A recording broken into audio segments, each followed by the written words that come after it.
පුතේ හැමෝටම සුබ දවසක්. අපි අද මේ වීඩියෝ එක හරහා සාකච්ඡා කරන්නේ ව්‍යාපාර සංවිධාන ව්‍යුහයක් වන තනිපුජ්‍යල හවුල් ව්‍යාපාර සමාගම් නැත්නම් ලාභ අරුමුකරන සංවිධාන මේ සංවිධාන ව්‍යුහ ඕනම එකක අවසන් තොගය කියන ගැළපුම අපි දකිනවා.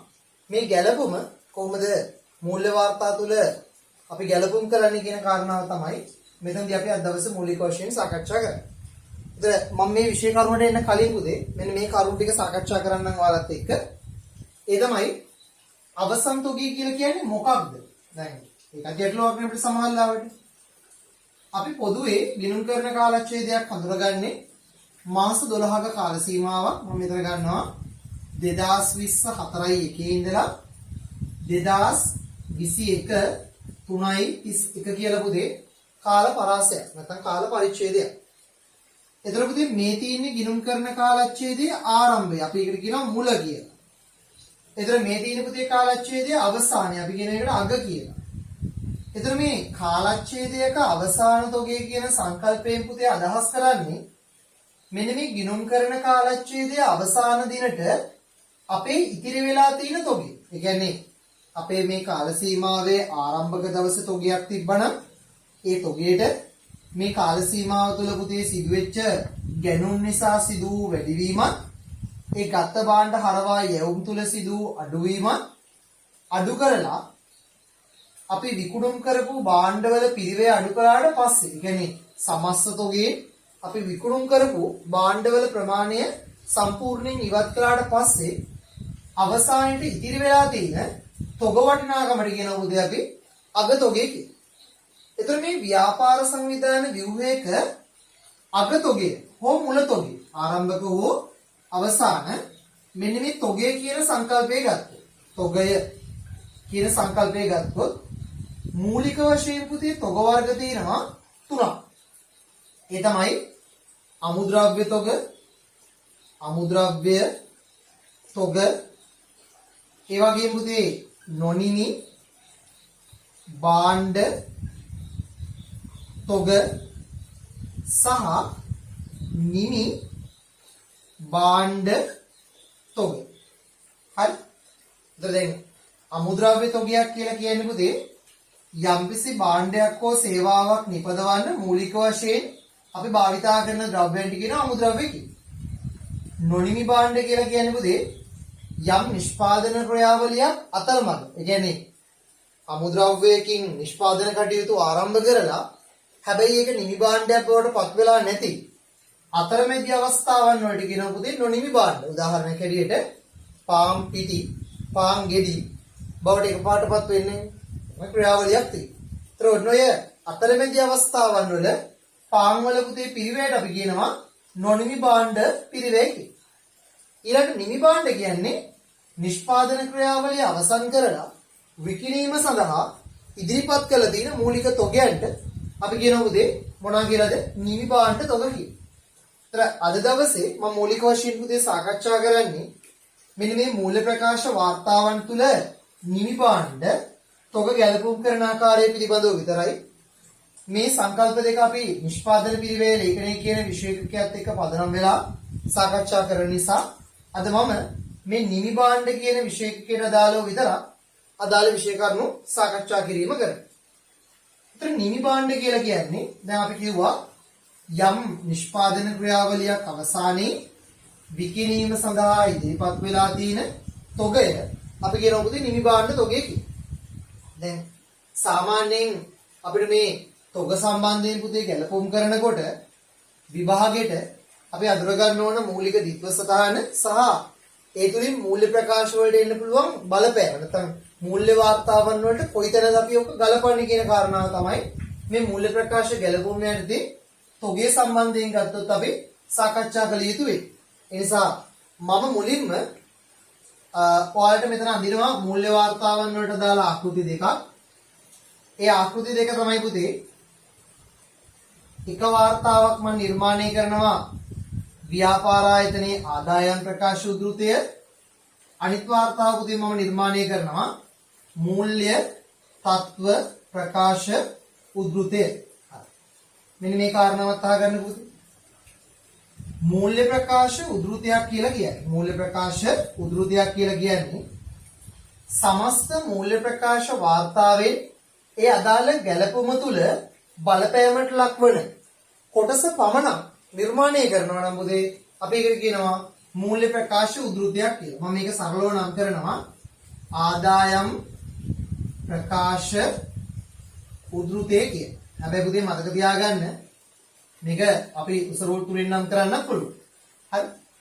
දැන් මෙතනදී මේ අවසන් තොග ගැළපුමට අදාළ වෙන ගැළපුම් ටික මම පහළ ලියන්නම් පස්සේ මම මෙතන සම්බන්ධ කරනවා ඊට පස්සේ පුතේ මූල්‍ය තත්ත්ව ප්‍රකාශ උද්ෘතය උද්ෘත දෙකක් නිර්මාණය කරනවා.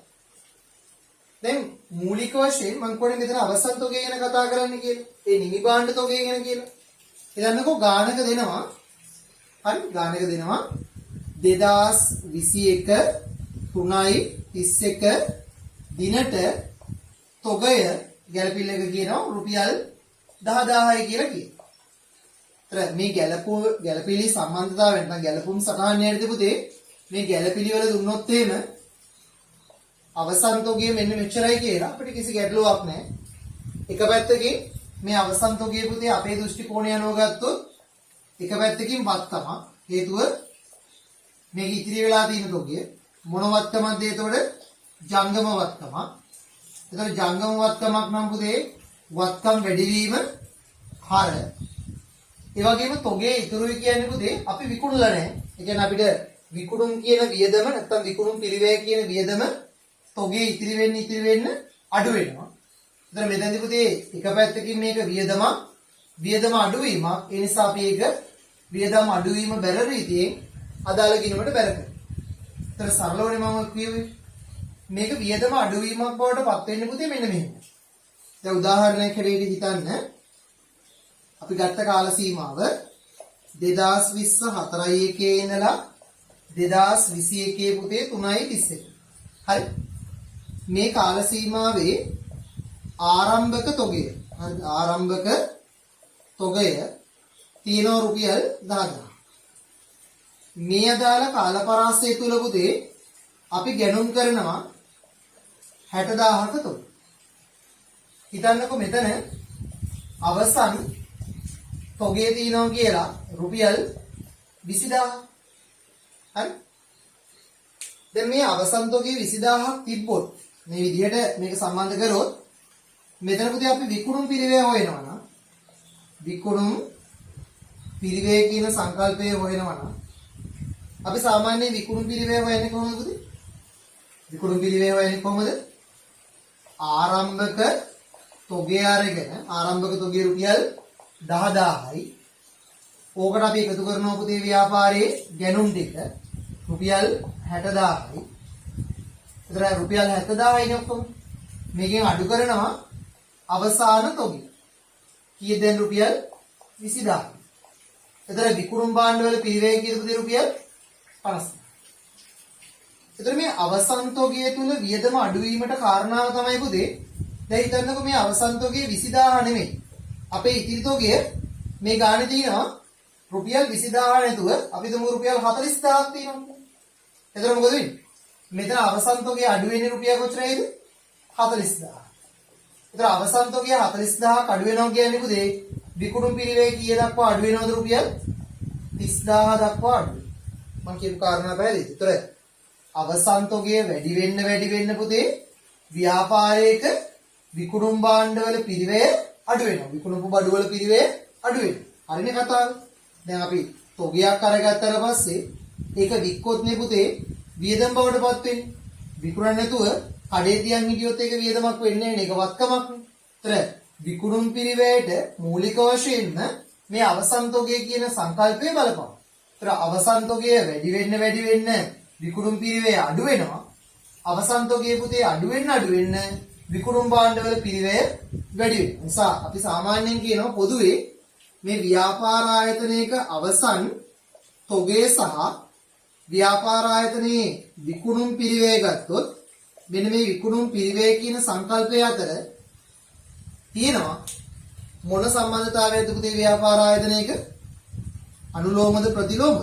ප්‍රතිලෝමයි. ලෝභ සම්බන්ධතාවය. ඒ කියන්නේ අවසන් තොගය වැඩි වුණොත් විකුණුම් පිරිවැය අඩු වෙනවා. අවසන් තොගය අඩු වුණොත් විකුණුම් පිරිවැය මොකද වෙන්නේ පුතේ ව්‍යාපාරේ වැඩි වෙනවා. ඉතින් මෙන්න මේකත් මතක තියාගන්න MCQ පේපර් එකේ සමහර වෙලාවට පුතේ ගැළපුම් සටහන් වල මේ දේ අපිට වැදගත් වෙනවා. ව්‍යාපාරයේ අවසන් තොගයත් විකුණුම් පිරිවැයත් අතර තියෙන්නේ ප්‍රතිලෝම සම්බන්ධතාවය. ඒ වගේම ව්‍යාපාරයේ ආරම්භක තොගයත් විකුණුම් පිරිවැයත් අතර තියෙන පුතේ අනුලෝම සම්බන්ධතාවය. ඔකත් අතිරේකව දැනුමක් විදිහට එකතු කරගන්න. ඒතර දැන් මම මෙතනදී දිස්ත්‍රාණ ගොඩනගන්න ඉන්නම් පුතේ ඊළඟ. දැන් මම කියන්නේ ව්‍යාපාරයේ අවසන් තොගය ව්‍යාපාරයේ වත්කම අවසන් තොගය කියන්නේ වත්කමක් නිසා වත්කම් වැඩි වීම මම කියවා පුතේ හර කියලා. ඒ වගේම මේක එක පැත්තකින් වියදම අඩු වීමක්. ඒ නිසා වියදම් අඩු වීම මම කියවා ව්‍යාපාර ආයතනයේ බැර කියලා. දෙතසකන් මූල ධර්මයන්ට අනුව. ඒත් සාමාන්‍ය පොදුවේ ගත්තොත් අපි පුතේ මේක ලියනකොට දිතසකාණක් විදිහට ලියන්නේ තොග ගිණුම හර. දැන් මෙතන නම් අගේ රුපියල් 10000යි. අපි පොඩ්ඩක් ඉඳ තියලා ලියනවා වෙළඳ ගිණුම බැර රුපියල් 10000. ඔන්න ඔය විදිහට තමයි මේ අවසන් තොගයේ සම්බන්ධයෙන් පුතේ දිත්වසකාණ අපි ලියන්නේ. හරි. මේව දිත්වසකාණ ලියනකොට මේකේ ගැටලු කීපයක් වලට එනවා. එකක් කොහේදිවත් අපි කවමදාකවත් තොගේ කියලා ගිණුමක් නිර්මාණය කරේ නැහැ. සාමාන්‍යයෙන් දිත්වසකාණ න්‍යායයෙන් පටන් අරගෙන මේ දක්වා කොහෙවත් තොග කියලා ගිණුමක් ගත්තේ නැහැ. මෙතන විතරක් තොග ගිණුමක් එනවා. වෙළඳ ගිණුම ගැටලුවක් නැහැ ඒක තියෙනවා.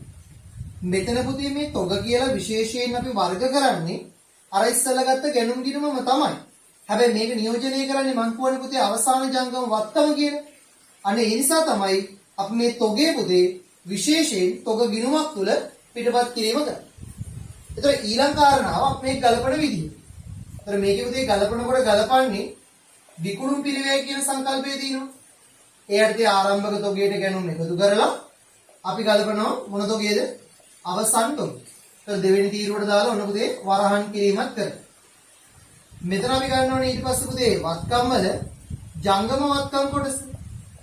ජංගම වත්කම් කොටසේ අපි සම්බන්ධ කරනවා පුතේ ව්‍යාපාරයේ තොගේ කියලා. තොගේ සම්බන්ධ කරනවා රුපියල් 10000යි. හරි. ඒතර මේ තමයි තොග සම්බන්ධ විත්‍රසතාන. මේ තමයි තොගේ මූල්‍ය ප්‍රකාශ වාර්තා තුල ගැලපුම් වෙන අවස්ථාවන් දෙක. ඔක තමයි මූලික අදහස පුතේ තොග කියන විශේෂකයට අදාළ.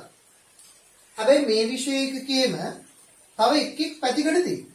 උදාහරණයකට ගත්තොත් මම සංකල්පයක් කියන්නම් තොග පිරිවැය සහ තොග සුද්ධ වර්තමාන අගය.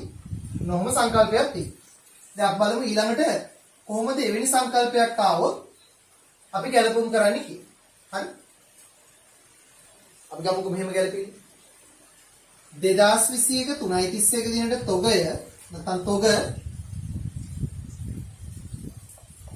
පිරිවැය රුපියල් 10000ක් වූ අතර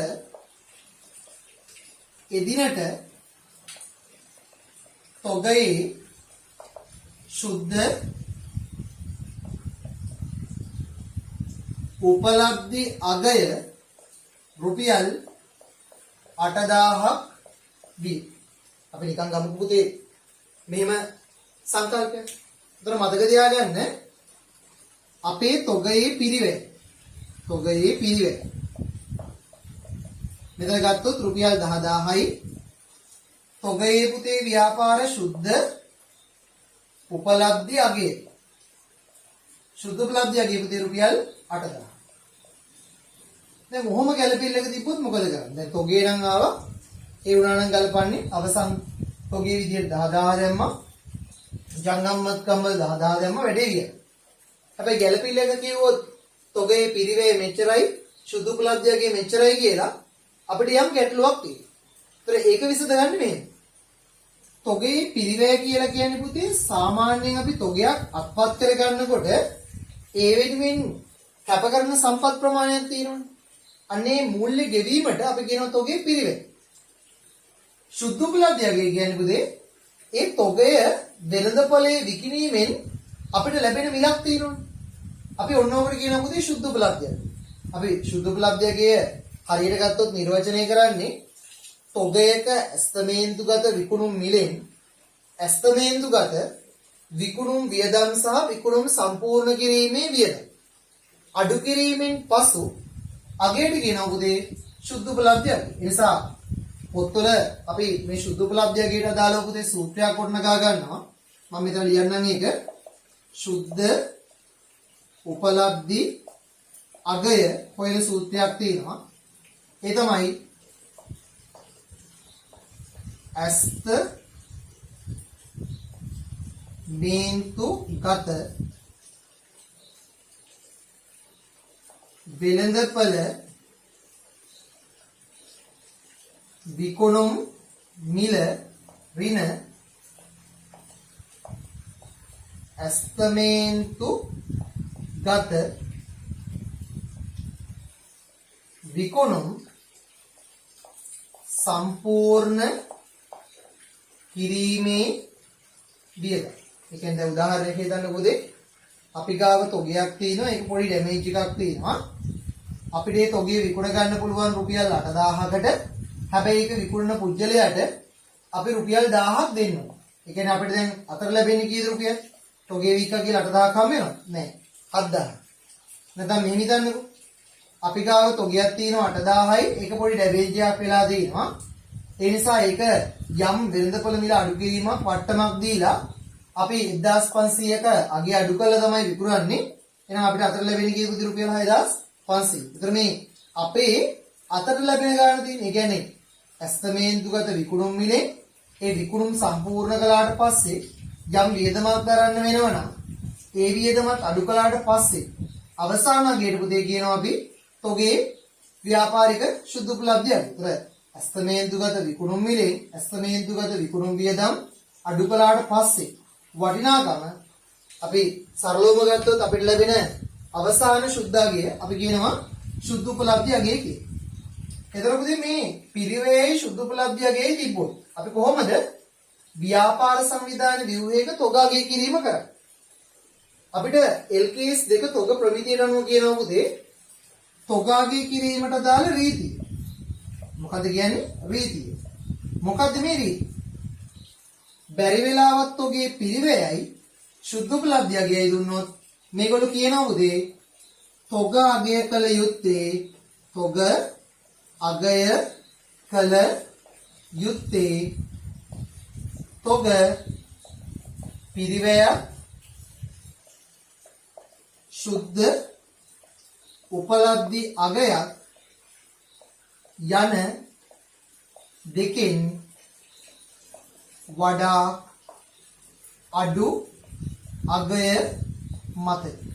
මොකද උදේ තොග අගය කිරීමේ රීතිය තොග අගය කිරීම කරන්න ඕන ව්‍යාපාරයේ තොග පිරිවැය ව්‍යාපාරයේ තොග සුද්ධ උපලබ්ධි අගය යන මේ අගයන් දෙකෙන් වඩා අඩු අගය මත පදනම් වෙනවා. ඒතර තොග අගය කිරීමේ රීතිය මොකක්ද කියලා කවුරු ඇහුවොත් එහෙම මොකද්ද පුතේ රීතිය?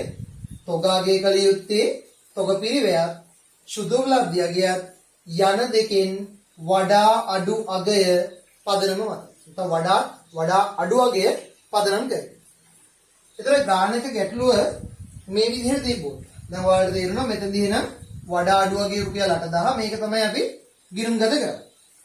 එතකොට අර ඉස්සෙල්ලා අපි කරා වගේ පුතේ මෙතනදී අපි රුපියල් 8000 කියන අගය පදනම් කරගෙන මෙතන අපි ලියනවා තොග ගිණුම හර.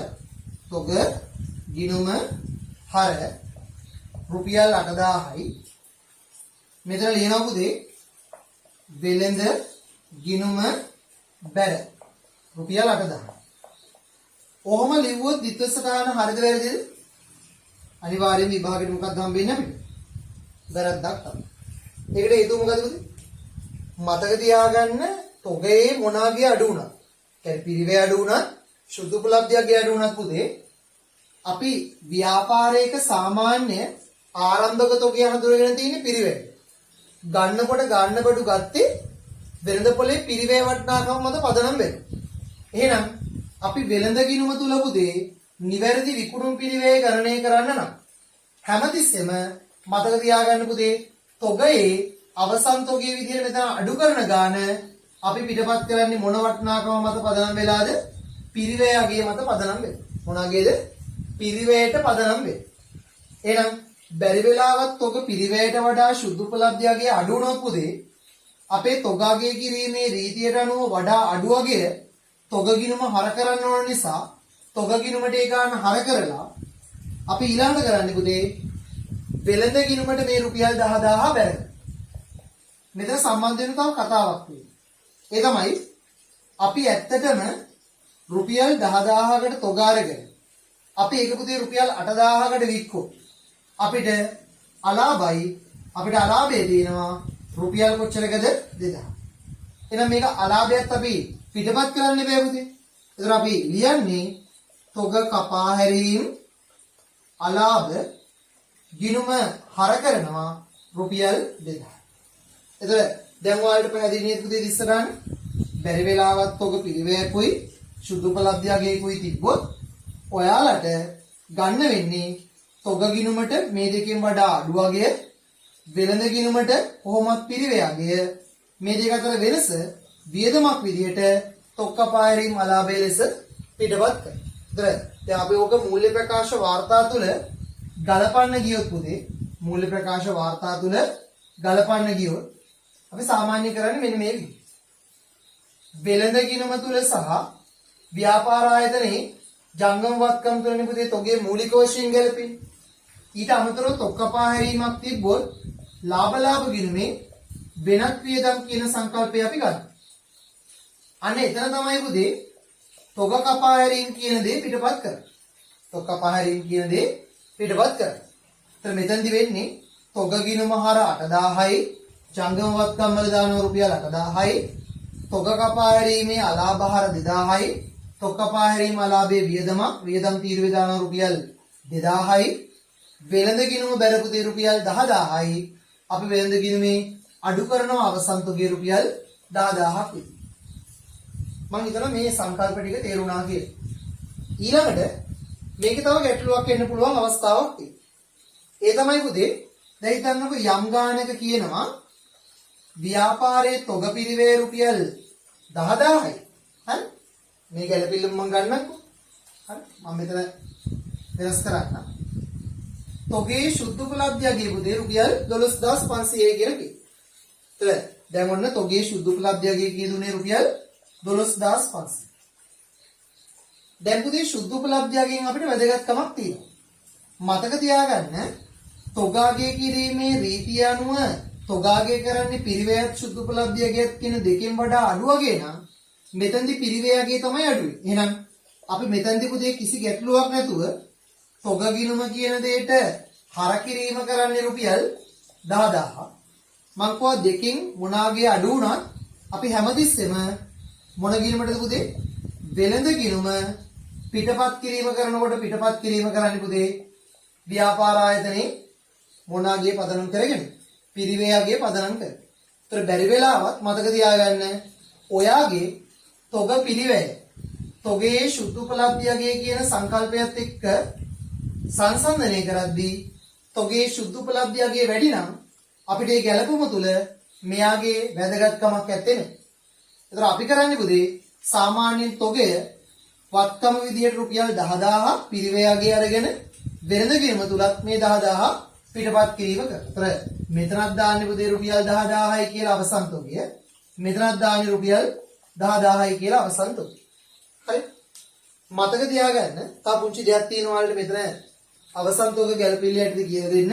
ඒ තමයි මේ අවසන් තොගයේ ගල්පනකොට පුතේ සමහර අවස්ථාවල තොග සුද්ධ උපලබ්ධයගේ සම්බන්ධයෙන් ප්‍රධාන ගැළපුම් කීපයක් දෙන්න. ඒ තමයි තොග සුද්ධ උපලබ්ධයගේ සම්බන්ධයෙන් මෙන්න මේ දෙක දෙන්න. හරි? එකක් තමයි තොග අලුත් වෙඩියා වියදමක් දරනවා. ඊළඟට තොග විකුණුම් වියදම් දරන. මතක තියාගන්න පුතේ තොගේ අලුත් වැඩියා කළොත් හරි තොගේ අලුත් වැඩියා කළොත් ඒකේ වටිනාකම දැන්ට පවතින තොගයට එකතු කරන්න ඕන. තොග අලුත් වැඩියා වියදමක් කළොත් ඒක සුද්ධ උපලබ්ධි අගයෙන් අඩු කරන්න. හරි? ඒතර තොගයක් අලුත් වැඩියා කරනවා කියන පුතේ තොගයට අලුතින් වටිනාකමක් එකතු කරනවා කියන එකනේ. ඒතර ඒක පිරිවැයට එකතු වෙන්න ඕන. තොගය විකිණීම සඳහා වියදමක් දරනවා කියන්නේ තව සංකල්පයක්. එතෙන්දි වෙන්නේ ඇස්තමේන්තුගත විකුණුම් මිලෙන් ඇස්තමේන්තුගත විකුණුම් සම්පූර්ණ කිරීමේ වියදම මෙන්න මේ අගය අඩු කරන්න ඕන. හැබැයි මෙහෙම කිව්වට මේ සංකල්පය අතර තව ඉස්සරහට ලොකු දේවල් ටිකක් තියෙනවා කතා කරන්න. සමහර විභාග ප්‍රශ්න වල මේවා තියෙනවා. අපි පාස් පේපර්ස් කරද්දී ඒ සංකල්පයක් අරගෙන මේ දේ සාකච්ඡා කරමු. දැනට මූලික වශයෙන් පුතේ මේ අවසන්තෝගයේ සම්බන්ධයෙන් ගැලපුම් වෙන්නේ ප්‍රධාන කොටස් දෙකකට. ඒ තමයි අපිට සෘජුවම කියනවා අවසන්තෝගය මෙන්න මෙච්චරයි කියලා. ඒතර ඒ මත පදනම් වෙලා අපි දිත්‍යස්ථකරණ සහ මූල්‍ය වාර්තා ගැලපුම් කරනවා. අනිත් පැත්තෙන් ගත්තොත් මේ ව්‍යාපාරයක පුතේ තොගය පිරිවැය වටිනාකම සහ සුද්ධ උපලබ්ධි වටිනාකම මත පදනම්ව අපිට ගොඩනගන්න දෙනවා. අන්න එවැනි අවස්ථාවක් තුළ තොගේ පිරිවැය සහ තොගේ සුද්ධ උපලබ්ධියගේ ගලපන අවස්ථාවන් දෙකක් තමයි මම උදාහරණ දෙකක් කරහා සාකච්ඡා කරේ. මූලික වශයෙන්ම අවසන් තොගේ සම්බන්ධයෙන් පුතේ ඔය ගැලපුම් තුන අපි ඊළඟ වීඩියෝ එකත් එක්ක සම්බන්ධ වෙලා බලමු. මොකද උපචිත වියදම් කියන්නේ ඒක අපි කොහොමද මූල්‍ය වාර්තා තුළ ගලපන්නේ කියලා. එහෙනම් මේ අවසන් තොගේ සම්බන්ධයෙන් මොන හරි පුතේ වලට ගැටලු දෙනවා නම් විභාගෙට ආපු ප්‍රශ්න වල වෙනස් විදිහේ ප්‍රශ්න දෙනවා නම් ඒවා ප්‍රශ්න විදිහට කමෙන්ට් එකක් දාන්න. ඒතර මම ඒ වලට ඔයාලට උත්තර ටික දෙන්නම්. හැමතිස්සෙම මේ අවසන් තොග ගැලපුමේ මූලික හරය විතරයි මම මේ සාකච්ඡා කළේ. ඒක හොඳට ඔළුවේ තියාගන්න. තව මේ අවසන් තොගේ සම්බන්ධයෙන් විභාගයට ප්‍රශ්න එන්න පුළුවන් ආකාර ගොඩක් තියෙනවා. ඒක විභාග අවුරුදු අනුව වෙනස් වීමකට ලක් වෙනවා. ඒතර මේ මූලික දැනුමත් එක්ක ඔයාලට යම් කිසි දෙයක් කරන්න පුළුවන්. හැබැයි මේක විතරක් මම කියන්නේ ප්‍රමාණවත් කියලා අවසන් තොගය සම්බන්ධයෙන් සියලු ගැලපුම් කරා. ඒ නිසා තව දේවල් ඔයගලන්ට පාස් පේපර්ස් කරද්දී හම්බ වෙයි. ඒව එක්ක අලුත් දේවල් ඉගෙන ගන්න පුළුවන් වෙයි. එහෙනම් හැමෝටම සුබ දවසක්. අද දවසේ මේ වීඩියෝ එක මෙතනින් අවසන් වෙනවා. ඊළඟ වීඩියෝ එකත් එක්ක පුතේ අපි සම්බන්ධ වෙමු. එතකන් පරිස්සමින් ඉන්න.